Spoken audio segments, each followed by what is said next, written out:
Assalamualaikum warahmatullahi wabarakatuh. Perkenalkan, nama Bapak Reza Riandiana Mahadianto.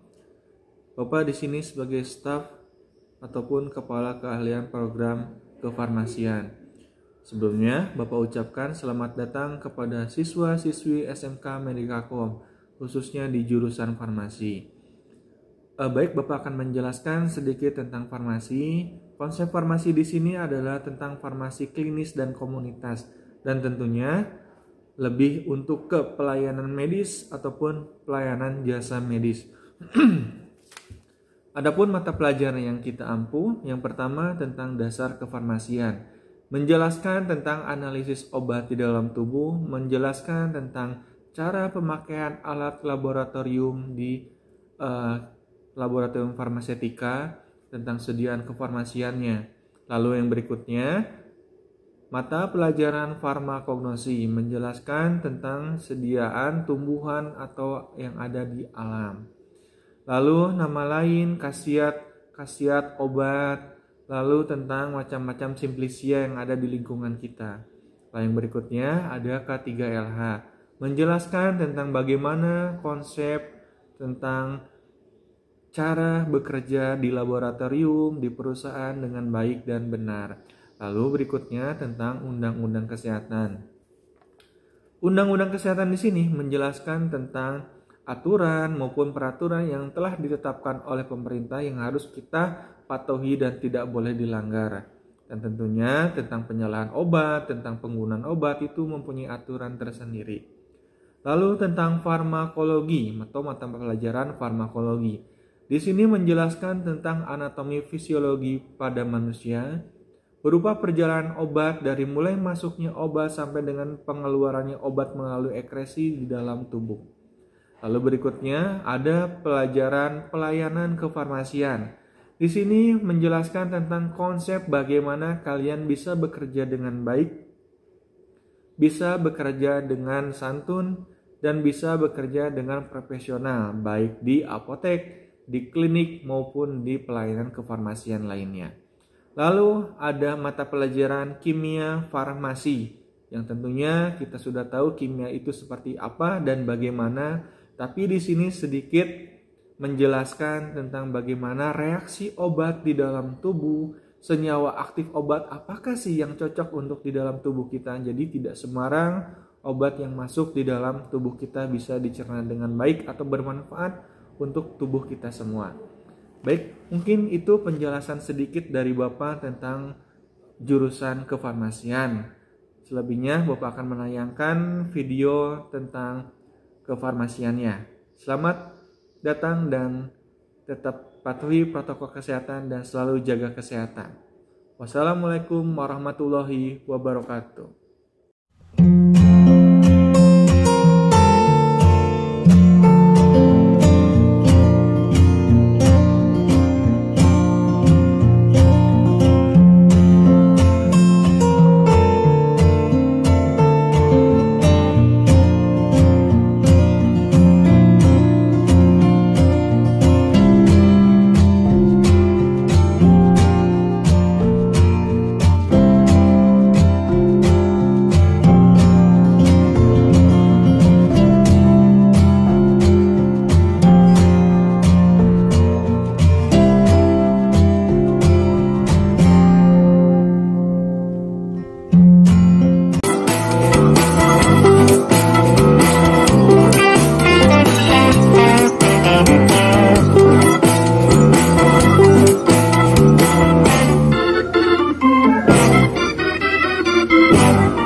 Assalamualaikum warahmatullahi wabarakatuh. Perkenalkan, nama saya Irma Heriani. Di sini saya sebagai Kepala Kompetensi Keahlian Rekayasa Perangkat Lunak. Mata pelajaran yang saya ampuh, yang pasti pelajaran produktif RPL. Nah, untuk di MPLS nanti saya akan menjelaskan atau memberikan materi seputar pengenalan rekayasa perangkat lunak, kurikulum yang ada di rekayasa perangkat lunak, dan juga keunggulan rekayasa perangkat lunak di SMK Medikakom. Terima kasih.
Assalamualaikum warahmatullahi wabarakatuh. Nama saya Ismaili Ahmad Zais. Kebetulan saya memegang di Prodi Teknik Komputer dan Jaringan. Saya sebagai pengajar TKJ juga. Nanti di MPLS untuk materi yang akan saya sampaikan adalah seputar kurikulum TKJ dan keunggulan-keunggulannya. Sekian, terima kasih.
Assalamualaikum warahmatullahi wabarakatuh. Selamat datang kepada siswa-siswi baru di SMK Medikakom Bandung. Perkenalkan, nama saya Siti Rainisya, selaku Kepala Program Jurusan Tata Boga. Di sini saya akan menjelaskan sedikit mengenai apa itu jurusan Tata Boga, apa saja pelajaran yang akan dipelajari di jurusan Tata Boga ini. Baik, di sini saya akan menjelaskan Tata Boga di SMK Medikakom Bandung. Nah, apa itu Tata Boga? Tata Boga adalah kompetensi keahlian yang memberikan pengetahuan dan keterampilan kepada peserta didik di bidang pengolahan, penyajian, dan pelayanan makanan dan minuman. Nah, belajar apa aja sih di jurusan Tata Boga ini? Di sini Ibu bakal menjelaskan pelajaran apa saja yang nanti akan kalian pelajari di kelas 10 hingga kelas 12. Di kelas 10 ini nanti kalian akan mempelajari tentang kepariwisataan. Ada pelajaran keamanan pangan, pengetahuan bahan makanan, boga dasar, dan ilmu gizi. Kalau di kelas 11 dan kelas 12, kalian akan mempelajari pelajaran tentang tata hidang, pengolahan dan penyajian makanan, produk cake dan kue Indonesia, produk pastry dan bakery, dan produk kreatif dan kewirausahaan. Semua pelajaran ini nanti akan kalian dapatkan di kelas saat proses pembelajaran berlangsung. Nah, kalau prospek lulusan jurusan Tata Boga tuh bakal bekerja di mana sih? Bakal ngapain aja sih kalau lulusan dari jurusan Tata Boga ini? Di sini bakal menjelaskan, yang pertama itu kalian dapat membuka usaha di bidang kuliner. Terus yang kedua pasti kalian juga bisa bekerja sebagai chef di hotel, di restoran, rumah sakit, ataupun kapal pesiar. Selain chef, kalian juga bisa menjadi waiters atau pelayan atau pramusaji di restoran ataupun kafe. Kalian juga bisa menjadi ahli gizi di rumah sakit. Dan ataupun kalian tidak ingin bekerja setelah lulusan dari SMK ini, kalian juga dapat melanjutkan pendidikan di kampus-kampus yang berhubungan dengan Tata Boga, bisa jurusannya restoran, tata hidang, pastry, tergantung dengan minat bakat kalian. Nah, di sini ada beberapa kegiatan apa saja di jurusan Tata Boga. Yang pertama ini ada kegiatan table manner. Table manner ini adalah tata cara makan di restoran yang baik dan benar. Terus ada PKL atau magang, praktek kerja lapangan, dan itu biasanya dilakukan di hotel, di restoran, ataupun di catering. Dan pastinya kalau di jurusan Tata Boga itu ada praktikum, tata cara masak, ataupun masak-masak tentang makanan, kue-kue, ataupun minuman. Nah, di sini kurang lebih ada gambar ruang praktikum jurusan Tata Boga. Nah, di sini ada contoh dari hasil praktikum kalau kalian mengambil jurusan di Tata Boga. Kurang lebih segini, ada yakitori itu seperti sate, ada kanape, ada salad, ada juga salad, dan ini kanape juga gitu. Paling sekian dari Ibu mengenai jurusan Tata Boga. Terima kasih. Assalamualaikum warahmatullahi wabarakatuh.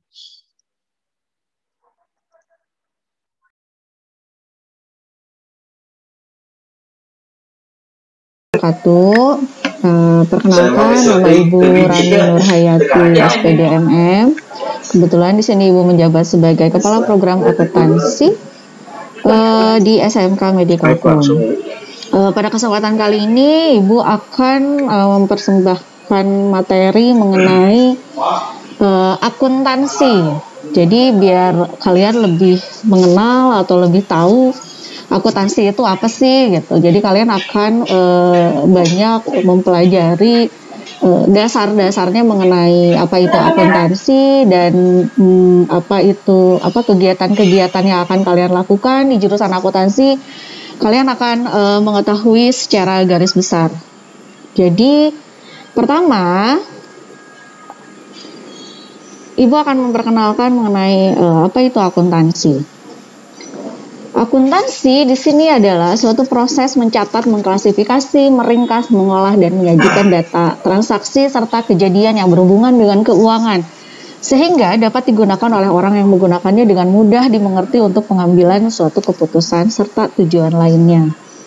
Nah, akuntansi di sini fungsinya adalah sebagai informasi keuangan suatu organisasi. Jadi di sini dari laporan akuntansi kita bisa melihat posisi keuangan suatu organisasi beserta perubahan yang terjadi di dalamnya. Akuntansi dibuat secara kuantitatif dengan satuan ukuran uang, informasi mengenai keuangan yang sangat dibutuhkan khususnya oleh pihak manajer atau manajemen untuk membantu sebuah keputusan organisasi. Selanjutnya di sini apa sih laporan dasar akuntansi dan apa sih outputnya selama kita belajar akuntansi? Berikut adalah prosesnya apa saja sih yang akan kita pelajari. Pertama adalah laporan rugi laba. Di sini kalian akan membuat laporan keuangan suatu perusahaan itu bagaimana bisa untung dan bagaimana bisa rugi. Jadi di sini kalian akan mengambil data-data laporan keuangan. Dari situ nanti kalian akan melaporkan pelaporan berdasarkan penghasilan dan biaya-biaya. Jadi rumusnya itu penghasilan dikurangi biaya, maka itu akan menghasilkan laba atau rugi. Yang kedua adalah mengenai laporan perubahan modal. Di sini juga kalian akan melihat perkembangan perubahan modal dari sejak awal bulan sampai akhir bulan. Jadi laporan perubahan modal dibuat per bulan, per trimester, per semester, atau juga per tahun. Selanjutnya yang ketiga yaitu laporan neraca. Neraca ini untuk mengetahui balance sheet atau keseimbangan antara aktiva dan pasiva. Aktiva itu apa? Isinya adalah mengenai aset atau perusahaan. Aset yang isinya adalah mengenai harta kekayaan perusahaan. Sedangkan pasiva isinya adalah mengenai hutang dan modal. Nantinya ini harus balance atau harus seimbang antara aktiva dan pasiva ini, maka akan ditampilkan dalam bentuk laporan neraca. Selanjutnya di sini kalian akan mempelajari ketika membuat laporan yang disebutkan di atas, kalian itu harus jangan lupa menuangkan nama perusahaan, nama laporan, tanggal penyusunan atau jangka waktu laporan tersebut untuk memudahkan orang lain dalam memahaminya. Laporan dapat bersifat periodik dan bersifat suatu waktu tertentu saja. Jadi fungsi dari akuntansi sendiri di sini, jadi kalian itu harus bisa menampilkan atau memberikan laporan yang mudah dimengerti oleh orang lain. Jadi jangan sampai ketika orang lain yang tidak paham akuntansi dia melihat laporan keuangan yang dibuat, jangan sampai mereka gagal paham gitu kan mengenai pelaporan yang dibuat. Selanjutnya untuk lulusan akuntansi kalian mau jadi apa saja sih di sini? Nih, biar kalian tahu lulus akuntansi itu kira-kira mau jadi apa aja sih profesinya. Pertama adalah sebagai seorang akuntan, ini sudah pasti. Kalau misalkan lulusan SMK, kalian bisa sebagai teknisi akuntannya. Tapi kalau misalkan kalian ingin melanjutkan ke S1 atau ke sarjana, nanti kalian bisa menjadi seorang yang benar-benar akuntan realnya. Bisa sebagai kepala akuntan atau eksekutif akuntan gitu. Atau bisa chief akuntannya atau kepala akuntannya gitu kan. Atau yang kedua bisa sebagai internal auditor. Di sini kalian mengaudit atau memeriksa atau mengecek, memonitoring, mengendalikan mengenai laporan keuangan di dalam internal perusahaan. Jadi kalian di sini fungsinya sebagai auditor, di sini sebagai wirausaha jasa. Selanjutnya adalah akuntan publik. Kalian juga bisa bekerja sebagai akuntan di lembaga-lembaga pemerintahan maupun swasta. Di sini kalian akan membantu memberikan pelayanan jasa laporan keuangan akuntansi. Selanjutnya yang keempat adalah akuntan pajak. Jadi di sini kalian khusus akan menjadi seorang akuntan yang mendalami di bidang pajak. Jadi dia hanya fokus terhadap pajak saja. Bagaimana membantu laporan keuangan pajak, harta kekayaan apa saja yang harus dihitung di dalam pelaporan pajak. Nah itu di poin nomor 4 yaitu sebagai seorang akuntan pajak. Yang kelima yaitu akuntan pendidik. Nah akuntan pendidik di sini kalian lulusan akuntansi bisa juga menjadi seorang guru atau dosen. Jadi buat kalian yang cita-citanya ingin menjadi guru atau dosen, dengan kalian belajar akuntansi kalian bisa menjadi sebagai seorang akuntan pendidik. Selanjutnya yang keenam yaitu konsultan akuntansi dan pajak. Jadi ini bisa digabung antara akuntansi dan pajak. Jadi di sini memberikan penawaran jasa mengenai konsultan keuangan, khususnya mengenai akuntansi dan perpajakan. Selanjutnya di sini adalah mata pelajaran yang harus kalian pelajari selama belajar di jurusan akuntansi. Adapun di sini adalah mata pelajaran produktifnya. Pertama adalah ekonomi dan bisnis.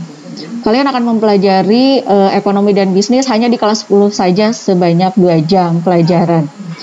Lalu ada dasar akuntansi 5 jam di kelas 10. Ada administrasi umum 2 jam di kelas 10. Ada etika profesi 2 jam di kelas 10. Ada perbankan dasar 3 jam di kelas 10. Ada paket program pengolah angka spreadsheet, nantinya kalian akan praktek di lab selama 3 jam di kelas 10. Ada simulasi digital 3 jam di kelas 10, ada akuntansi perusahaan dagang, jasa dan manufaktur atau ADJM selama 6 jam di kelas 11 dan 7 jam di kelas 12.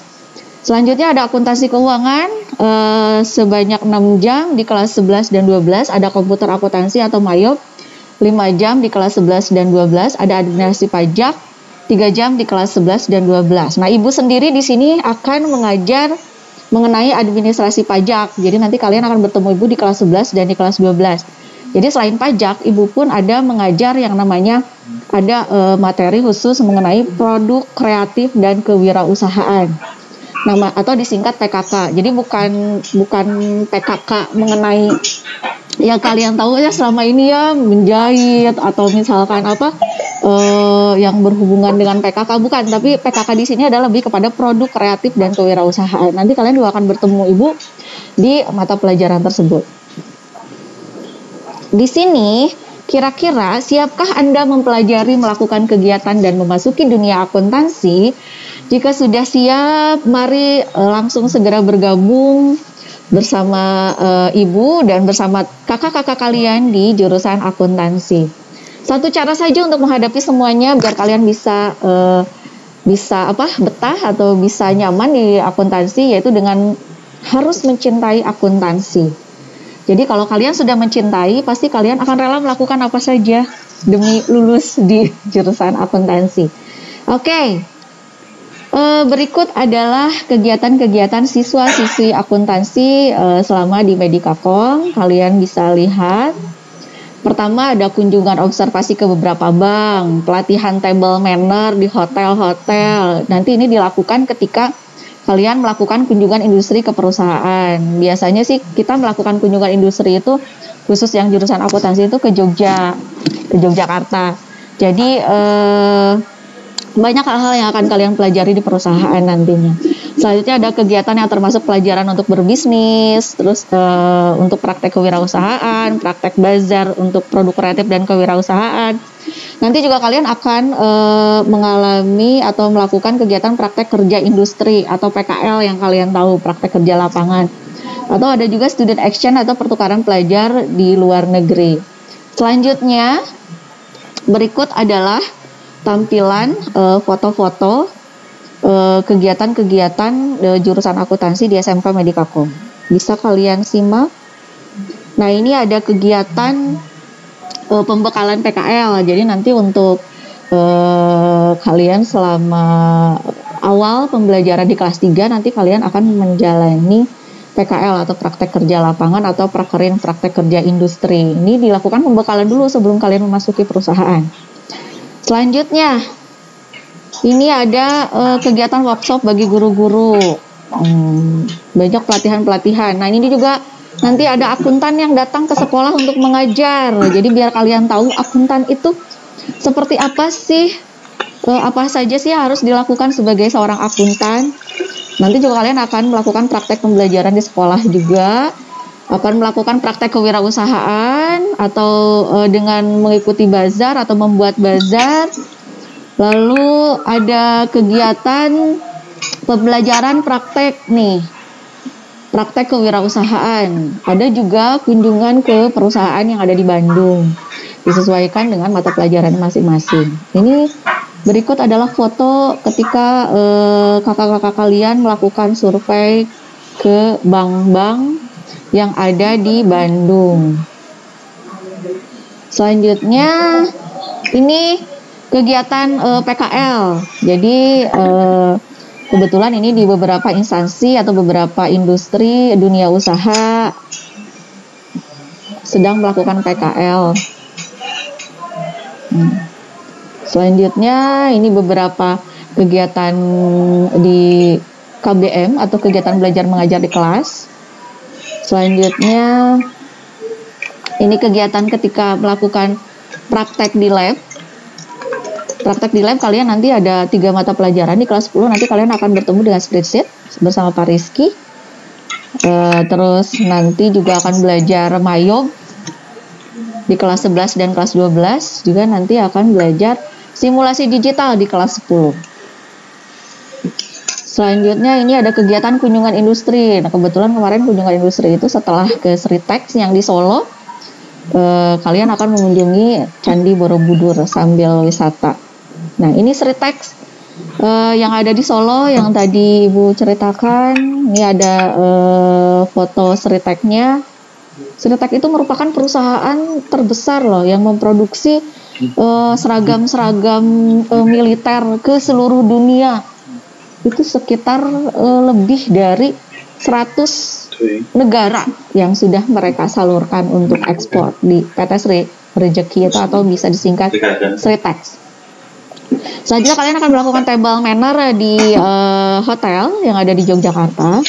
Lalu berikut adalah kegiatan-kegiatannya. Ini ada foto yang di Sritex, ada foto yang di, kita juga waktu itu pernah ke perusahaan pabrik roti, Sari Roti namanya, nama perusahaannya Nippon. Nah, mungkin cukup sekian penjelasan dari Ibu. Terima kasih atas perhatiannya mengenai jurusan akuntansi.